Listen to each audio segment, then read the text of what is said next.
Você é um puxador de cânticos ou um ministro de louvor? Meu nome é Rui Albuquerque, nós estamos aqui falando sobre louvor. Bom, se você já me conhece, já serviu comigo no Ministério de Louvor, ou já participou de algum treinamento que eu dei, você deve ter notado que eu utilizo o termo ministro de louvor, quando eu me refiro à pessoa que está ali dirigindo os cânticos no culto, né? E já deve ter notado que eu brinco com esse termo puxador de cânticos, né? É só um termo engraçado para que a gente veja que realmente a diferença é a atitude. Algumas pessoas falam, chamam de regente ou líder de louvor, dirigente de cânticos, mas vamos ver aqui algumas diferenças entre um ministro de louvor e um puxador de cânticos. Bom, para começar, antes do louvor, antes de estarmos ali na parte prática, você sabe que o seu nome está ali na escala nesse domingo, então na preparação, o ministro de louvor, ele começa orando. Ele ora, pede discernimento a Deus para escolher os cânticos que sejam mais adequados, que vão louvar melhor a Deus e conduzir melhor a igreja em adoração. O puxador de cânticos, na verdade, pensa, eu já tenho experiência, na hora sempre dá certo. O ministro de louvor, na hora de escolher os cânticos, ele pensa nas necessidades.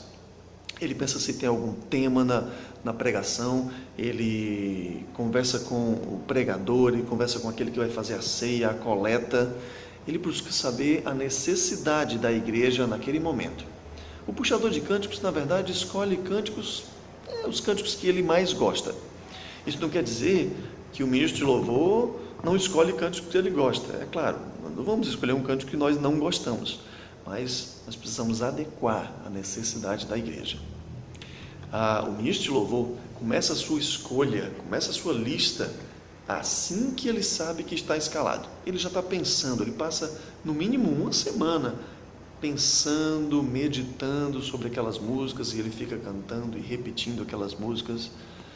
O puxador de cânticos escolhe às vezes 10 minutos antes do culto começar. O ministro de louvor passa a semana ouvindo música espiritual. Na verdade, ele entende que a sua vida deve ser uma adoração a Deus e o domingo é um reflexo disso. O puxador de cânticos passa a semana escutando música secular e ele não liga muito para isso.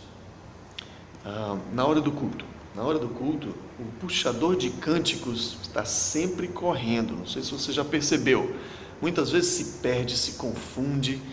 O ministro de louvor está com tudo preparado antes. Ele tem os slides, ele tem o inário, tem uma lista, tem a ordem, os microfones estão ajustados, a mesa de som, e ele é conduzido pelo Espírito Santo. Já o ministro de louvor, o puxador de cânticos, é conduzido pelas circunstâncias. E ele sempre é pego por elas. Isso não quer dizer que o ministro de louvor não vá passar por dificuldades, mas se ele já tem tudo preparado antes, ele vai conseguir lidar muito melhor com essas situações. Uma das grandes diferenças entre um puxador de cântico e um ministro de louvor é a forma como ele conduz a igreja. O ministro de louvor, ele tem a ideia de que ele não é o centro, ele está ali conduzindo a igreja em adoração. Um puxador de cânticos geralmente apenas começa o cântico, muitas vezes ele é até conduzido pela igreja, ele simplesmente canta uma série de músicas. Por final, o ministro de louvor, ele sempre está se reavaliando, sempre se reciclando constantemente. O puxador de cânticos raramente muda o seu estilo, é sempre aquela mesma forma de conduzir. Para que você seja um bom ministro de louvor, você não precisa ser um chefe de torcida para ficar animando, levantando e despertando todo mundo. Você realmente precisa estimular a igreja a adorar, mas você não precisa ser um chefe de torcida. Você precisa ser reverente, mas você também pode ser alegre e você pode ser confiante se você se preparou antes. Vamos continuar falando sobre adoração. Talvez você tenha se identificado. Eu mesmo já fui um puxador de cânticos e às vezes eu tenho atitudes dessa. Avalie como você está fazendo o seu trabalho e que Deus nos abençoe e nos torne aqueles verdadeiros adoradores que Deus está procurando.